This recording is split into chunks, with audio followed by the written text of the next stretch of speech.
Welcome gamers, Critical Blindside here. I'm going to be talking about a game in kind of an editorial fashion. I'll be doing a little review of it just because you kind of have to get into the game mechanics, but really what I want to talk about is why this game is getting such negative reviews and why the reasons why it's getting negative reviews are totally off. So this game, this polarizing game, is called Yaiba Ninja Gaiden Z, and really, I mean, the critics hate it. If you go on Metacritic, which I don't really follow Metacritic all that much, so that experience was kind of new to me, or if you go on to just many of the game review sites, they pretty much hate this game. And I'm going to show you that they hate it for the wrong reasons. They completely miss the real reasons why this game is not doing well and why it isn't and shouldn't do well. And they're also missing the point of the whole entire game altogether. So I'll be kind of telling you why that is, and I'll be kind of digging into their criticism and telling you why it's just smoke and mirrors. So, a little bit about the game first. Yaiba Ninja Gaiden Z is, they call it an action game, but I tend to call it a hack and slash brawler type of a game. It's in the same general genre as the new Castlevania game, or God of War, or Devil May Cry.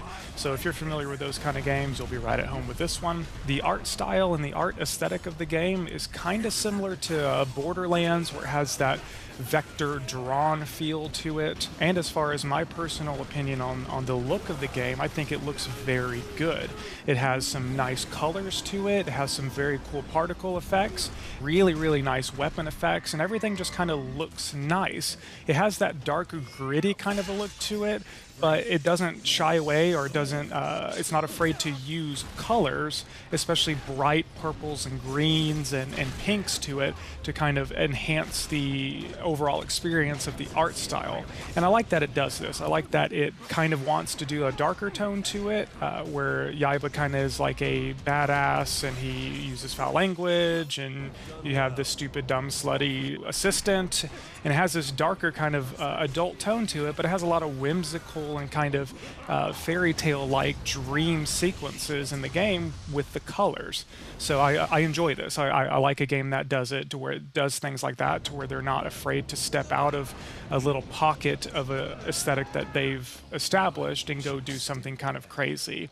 So I kind of praise them for that. But we'll kind of need to get into the game now, so I'm going to go ahead and boot up into this and show you what the game actually looks like, and kind of show you some of the mechanics behind it. That way we can break down some of the criticism that's being lobbied against it. So, jumping into the game here, I'm not going to really go into any kind of the menus or anything like that. This is just going to be a kind of an overview of the game mechanics, and really only focusing on some of the things that the critics are really harping on, and kind of showing you just core mechanics of the game and how the game works. So I'm not going to give you like a contextual overview of the narrative halfway through the game or anything like that. That's really not what people are criticizing against. Some people are criticizing against story and the immaturity of it, but that can kind of be brought to the surface in a couple seconds of gameplay. There's really no need in me going on really deep in the review. So let's get to it here. We're just going to go ahead and continue. Do I have a continue? Yes, I do. And I think I'm an hour and a half in, 2 hours in. I had another game save file that got corrupted. It was about halfway through, so don't think that I just started this game. But I got maybe halfway through on the other one, maybe a little bit farther. So we're going to start out kind of at the beginning of the mission here. One of the things people are criticizing is that the where you start in the game, there's a huge kind of long travel time until the next checkpoint or whatever it is. So if you happen to die, you start back at the beginning, and people kind of find that as a cheap way of adding more time to the game and stuff like that. But as you can see, you move pretty quickly. Speed and just the real fastness that this game has, I think, is an advantage. So one of his attacks is a kind of a speedy attack with his short sword. Pretty strong. I think it's one of the stronger attacks. And you can mash it as much as you want.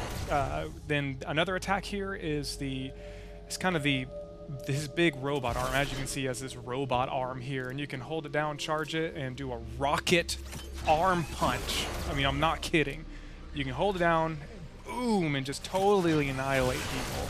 And what's funny is that you can hold it down for too long and actually blow yourself up. So obviously the longer you hold it, the more damage it's going to do, and it just totally annihilates everything in its path. It's amazing. Also, you have this flail, which is kind of like a CC, a crowd control weapon. You hit a lot of things at once. You can really get your combo meter up, and you can get a lot of these things on the last hit. Which is kind of what you need for regaining your health, which we'll go through in just a second here. I believe this is going to trigger a boss fight, although I could be wrong. Yeah, it is. So as this is kind of doing it, I'll kind of, as this boss fight is coming to fruition, I'll kind of explain the combat system. So it's very fluid. I'm not going to say it's as fluid and as dynamic as a Devil May Cry, and I'll get into that a little bit later. But the combat is not bad. A lot of people kind of harp on it for not being good in the combat, but I mean, it's fluid. It's nice. You can block almost on a dime. You can dodge by pressing a direction in this A button here. And really, I mean, I can run circles around people and then just start attacking them and then run circles. And he has a straight up block that you can do. The only thing I don't like about this block is that you can just sit here and just spam it. There's no intelligence behind it. You can just kind of sit here and take damage. But it's whenever you time the blocks right, you have a chance of stunning them, or you have a chance of getting like a reversal attack on them, which does a little bit more damage. But I'm just going to kind of wear this guy down a little bit. And as you can see, he's taken out quite a bit of health. This game is kind of brutal. It definitely isn't, and he's taunting me there. It definitely does not hold your hand, and really, that's a tough part about this game, is that I have no way of gaining my health back until I get this guy down on his health, and then I get a chance to get my health back. So usually there are minions around, and I can sort of attack them. And I think minions are going to come out on this guy eventually. I need to go ahead and not mess around here, or else I absolutely will die, which I probably will. But see, I already forgot how to do the goddamn finisher move on him, or else I would have gotten some health back. But we have some normals here. We'll go ahead and get some health, and I'll show you how the health system works. So we'll just kind of knock these guys down, and why am I missing this? Oh, okay, I'm hitting the wrong button here. So any of these guys that have the exclamation point on them, you hit left trigger, and I don't know what it is on the PC keyboard because it's way better on a controller, but if you get them on the last hit here, any exclamation point above your head, and you get to do an execution move to where you can you do a kind of a cool, bloody, stylistic art move at the end, and you get a chance to regain your health back. So as you can see, I only gained a little bit over half health, but I wasn't really focusing on getting my health back, which is a detriment to me because I kind of need to be. But usually he only does it on the last hit of the combo, so you have to be really weary and you have to be focused on where you're at in the combo, or else you will completely miss your chance of gaining health back. Which is just one way of keeping gamers on their feet and on their toes, I think. Other than having everybody block and stuff like that, you really have to know what you're doing. You cannot just button mash, or else you will lose pretty much all your health, which is interesting. It gets a little annoying sometimes. I'm going to try to usually if there's two that have the exclamation point around, you can bridge the executions, which is a nice way of kind of making the executions a little bit less interruptive, but it still is 1 to 2 seconds taken out of the fight to regain your health. But I'm just going to get a little bit more health here, and then I'm going to focus on the actual baddie here.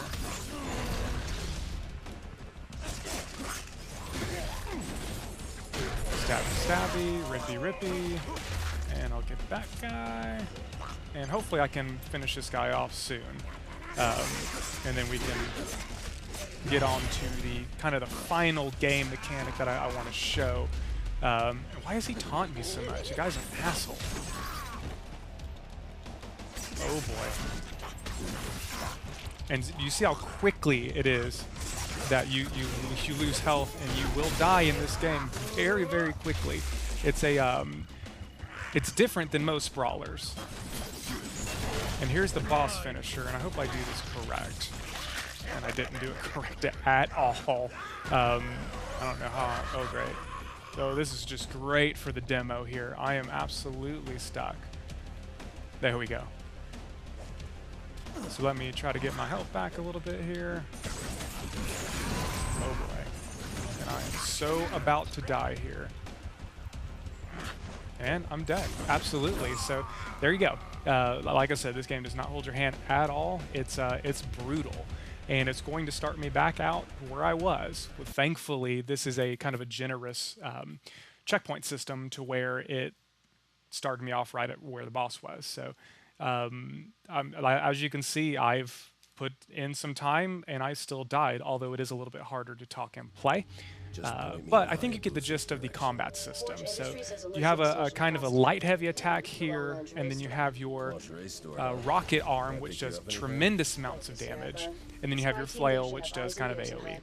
The good thing about the combo system is that you can start the combo with, let's say, my sword, and then you could do the rocket arm and then go into the flail, and it's a different combo. Same thing if you start with the flail and then go into your sword, it's completely different. So that's, I think one of the first passes, which I'll get into in just a second here, one of the first passes I got was add 9 combos or something like that to the game. So usually like 9 combos, you don't get that at all in, like, you know, I mean towards the end of the game in most brawlers. This game gives it to you straight out. So I think you guys get the gist of the combo system. Let's kind of go into the menus here, and I'll show you a little bit of the character progression. So this game is all about exploration, and I know that sounds weird for a brawler type game, but this game actually almost hinges, and I would say it definitely makes the game a lot easier if you explore, and you don't have to do it, but you get these, you can find these here, these life, forget what they're called, but let's just call them life gems for now.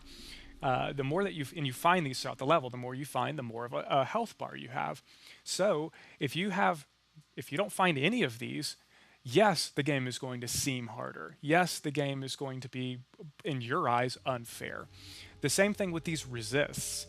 And I haven't gotten into a level where I can show you the elemental system, but it's very basic though. It's not anything that I have to walk you through or hold your hand through. Certain enemies have, you know, certain elemental damages. This is lightning. This is a bile, which kind of is a over time debuff, and then you have flame, which does a tremendous amount of damage. And you build your resistances up by finding these things throughout the level. So if you don't explore, like I said before with the life, you are at a disadvantage. And most of the reviews that I saw, they did not explore. Most of their life and most of their resistances were medium to low. And mine are extremely low. I think I've only found about a quarter of the stuff that I can find. But this is kind of like my messing about game save. But this is crucial. This is like something you have to know and something you have to read about, something you have to know coming into the game. Also, you have different. Let's go back into this in your database, which is something that I didn't see in many other reviews at all either. Your story compendium, you have obviously the story of Yaiba, and you have a couple. Do I have anything else? Probably not yet. And then you have your characters. So you can, Miss Monday, I think is the bumbling slut sidekick I was talking about earlier. And you have other characters in the game, some of them bad, some of them good. And you have your codex, which is going to be your combo list, which this is stuff that you need to know. These are medium to heavy attacks that you're not going to know if you don't look at this stuff. And then the characters here, where was it? The characters here will tell you, when a boss comes up, it will tell you pretty much how to beat it. And there was a boss, I think it was a dog or some kind of canine-like boss that I came up to, and he was just totally kicking my ass. But whenever I read the character model, or not the character model, but the character backstory on him, it kind of showed me how to beat it, completely beat it. So these are some things that I did not find in the other reviews, and these I think is what is artificially making the game harder for some people, is that they don't go into this stuff. So, and I'll get into a little bit of that later, and why I think that is in some of my rebuttal to the criticism. But like I said, this stuff is crucial. I mean, this, you have to do this stuff. That's why it's there. They didn't put this in the game to, just pad it out and fluff it up. These are core game mechanics that I think are left out in most reviews. So here's the passive system, which unlike One Finger Death Punch and the Castlevania game, this passive system feels integrated. It feels, to me, it's not. I don't consider it an afterthought, or I don't consider it something that they just threw in the game to just kind of give some sort of character progression throughout the levels. It actually does make it a hell of a difference. Like I said, this is the Cyber Arm Mastery. Now I can do that was that huge punch, the Rocket Arm Punch. And then, these things are incredibly powerful, and they make you feel really, really good whenever you do stuff with them and whenever you gain the passive. So just another thing that kind of adds to the game. But there's light platforming in the game, and there's no need to really show that because there's not really much to it. But it's just enough to break up the monotony of fighting all the time. And then there's light puzzle solving to where you can pick up a zombie and then you can throw them. And some of these puzzles, you pick a fire zombie up and you break a bridge with it because he explodes. Or you have to pick up a bile zombie and throw it against the electricity, and that creates like a crystallization, and then that breaks stuff. So there's light puzzle solving with the elemental aspect of the game, which again is just there to kind of break up the fighting to where you're doing other things. I think it's appreciated. I like it. It's not something that I feel, it's not extremely robust, but I don't think it needs to be. It's just there to kind of get your mind off of the fighting and to give you a little break in between it. So that's pretty much all I need to do for the review part of the game. I think you guys kind of get it. Like I said, this is not an in-depth review. Don't look at me for things that you're trying to see whether or not this is worth buying or something like that. I am mostly interested in why the critics are so crazy down on this game, which we're going to get into now. So, like some other people, I am just magnetized. I am drawn to polarizing games or movies or books or whatever kind of media it is. I love to get into why certain people hate or certain people love something. I like things that don't have a gray area, that there is no, oh, it's okay, people love it or hate it. So, but for some odd reason, this game has gotten a lot of what I consider unfair criticism, and a lot of people aren't even touching on the things that actually break the game. I mean, these are two things that I'm going to list towards the end of this video that are just game shattering, and I haven't heard anybody talk about these two things. All they want to do is talk about the things that I'm about to bring up. So I got five quick things I'm going to run through that I've been reading all over Metacritic and all over blog sites and IGN and stuff like that. These are like the top 5 criticisms that other people have come up with. Criticism number 1. Yep, I guess this is passing for criticism now. The game is too hard, which I've been hearing a lot more of this complaint lately, especially from critics who are not used to this type of genre and that kind of thing. This is not criticism. This is not helping people decide whether or not they want to buy the game. This is not really anything other than opinion. The game is too hard doesn't tell us any actual information. And I'm going to argue that it isn't too hard. And I touched a little bit on it in my review, but if you are to follow what the game actually wants you to do, which is explore and to, it's not an open free world, but to look around and to get these power-ups, the game becomes, I'm not going to call it easy, it was still difficult, but the game becomes a lot easier to manage. You gain health bars, you gain resistances, and overall the enemies are much easier to deal with and to beat. Plus, this is not, again, this is not criticism. This is somebody's preference about what they think the game should play like. Is that valid? Sure. If you happen to like the reviewer that thinks it's too hard and you trust their opinion, then that can be somewhat of a valid thing for you to go off of. However, simply saying it's too hard, I died a lot, it started me out back at the beginning a lot, that's not valid criticism. Look at Dark Souls. Dark Souls is predicated on the fact that it is extremely difficult, extremely clunky, and you feel amazing whenever you do a roll and time your attacks perfectly to where you can do a 3-swing attack and kill an enemy. It's so bad, it makes you feel great when you actually get to do something. And I'm not saying this is like that, but games can be good and difficult. This criticism, I think, is just completely off base. I like a good challenge. It's not unfair. So the game is difficult, but the game is not a dick to you. It is not unfair.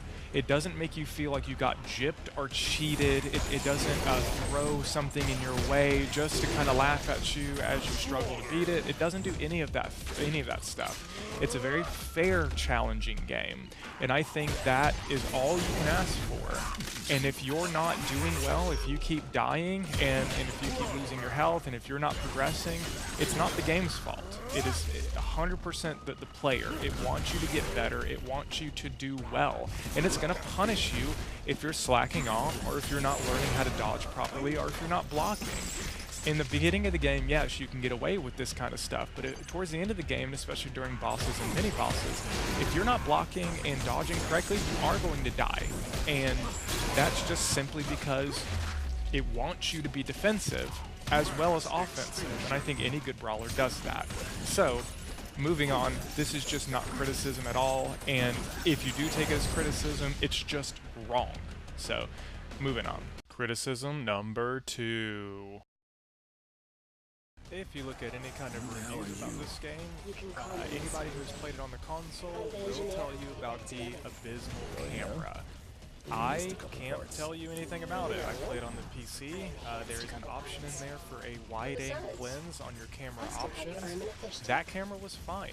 In fact, that camera was more than fine. I found the camera to be overall really good. I didn't get hit from off screen pretty much at all, and it followed me like it should. So I've seen the reviews and the camera on the console games. Yeah, it does look awful. I mean, it looks terrible. However, I can't comment on something that I didn't experience or that I didn't play. So, yes, on the consoles it's bad, but if you play it on PC like I did, it's not only not bad, but it's actually really good. That's all I can say. Criticism number 3. Most of these critics have very short-term memory because not too long ago a game called Ninja Gaiden 3, which actually carries the name, came out, and people said the exact same things about it. That it finally ruined the Ninja Gaiden name, that it can't come back from something like this, and it got generally bad reviews. So if we're just going to keep regurgitating the same kind of criticism just to get people to generate buzz about what you're saying, then it totally negates your entire point. And as you can see on the screen, I know you can read, so I won't read it out to you, but the gist of it is the developers did not intend this to be a Ninja Gaiden game. This is not a canon game. This is set in the world of Ninja Gaiden, and it uses a sub-character, Yaiba, from it.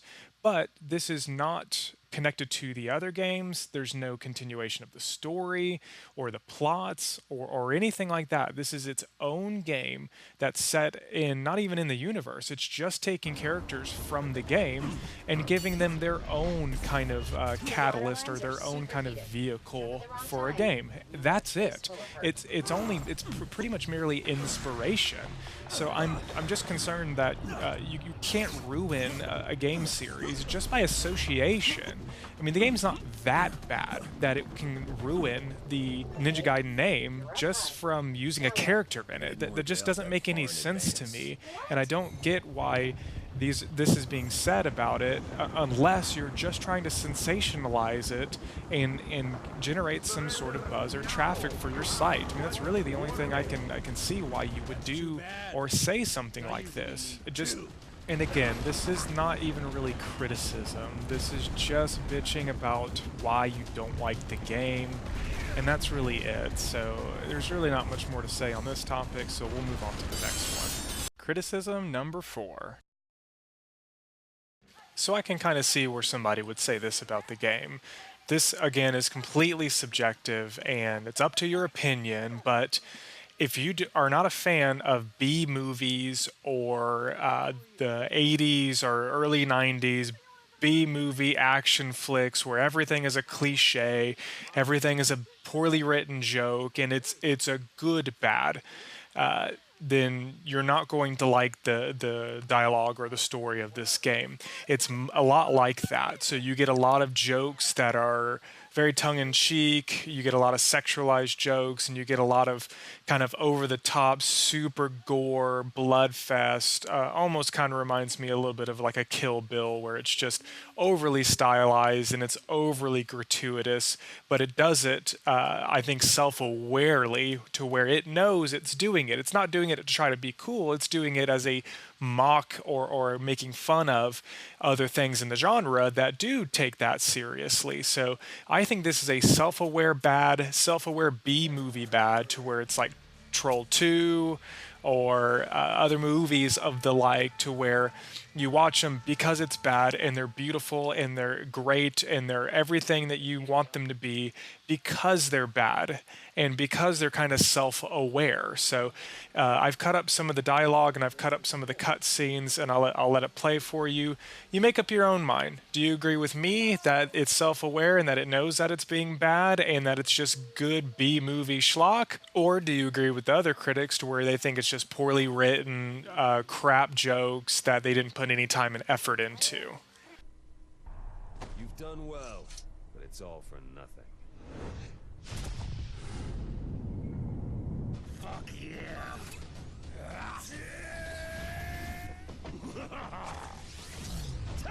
Shit. Yaiba! I rerouted energy from your backup capacitors. Do you hear me? God, we have got to do something about that ninja magic shit. I should have killed you 15 ninjas ago, Hayabusa.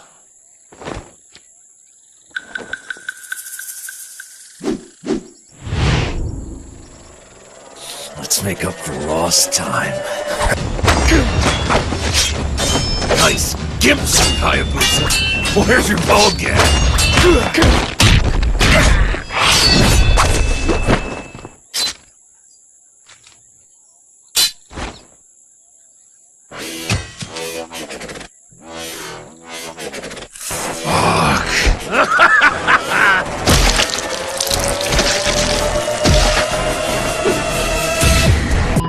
That was the first time I died. The first time's always the best. Someone had been crazy enough to bring me back. But not all of me. Instead of an arm, I had a piece of metal frozen into a fist. Worked for me.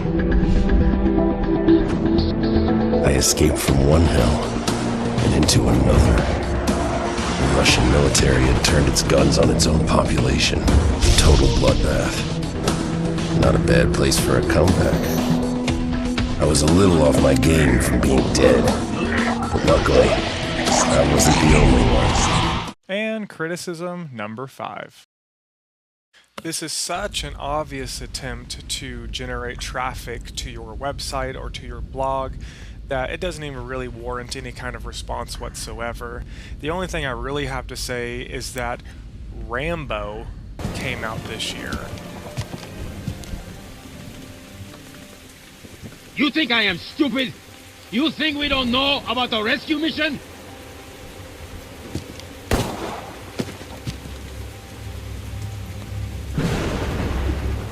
I know! So, what will you tell me to keep this man alive? Huh?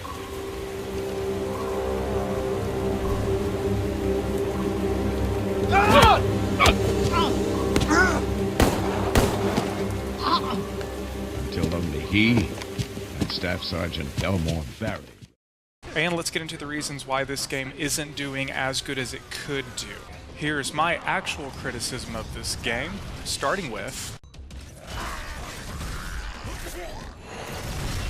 So about 15 minutes ago, you probably remember me actually praising the combat system and saying it was good. And I don't want to go back on that. Yes, the combat that it has is good. It's very fluid, it's very dynamic, and it's fun to play. However, you cannot jump and you cannot air combo. You can't jump over an enemy and flank them, pop them up, and then juggle them. You can't do the boss fights are all on the single plane level. You cannot jump up and attack the top part of their body and dodge their attacks by staying up in the air and doing any of this flashy stuff. So by doing that, it essentially castrates most of what makes a brawler game flashy and fun to play and dynamic. And on the face value, this criticism doesn't seem like much, but when you're playing the game, you notice that even though the combat system is good and it's dynamic, it's boring. But the reason why it's boring is because even though it has a good variety for the single level of playing, there is no air stuff. You can't vary anything. So it effectively removes over half of the stuff that you can do in a game. And that stuff, I argue, is the better of the two combat systems. Whenever I play a Devil May Cry or God of War, I want to be in the air. I want to juggle my enemies up and pop them up in the air and see how long I can stay in the air.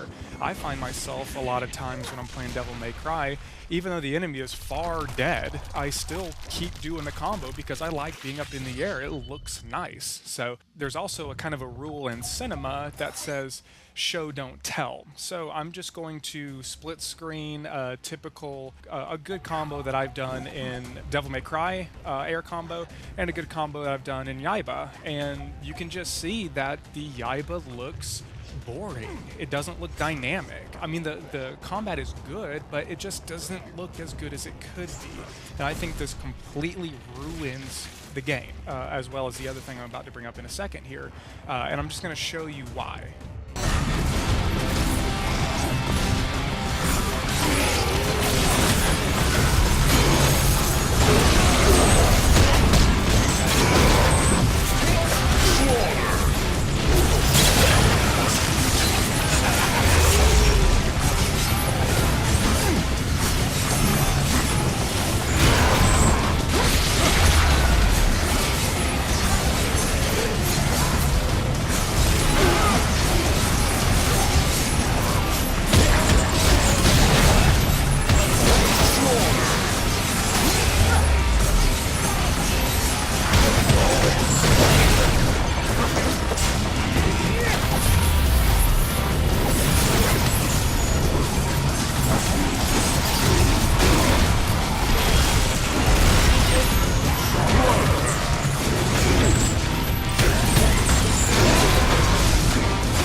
And my final criticism.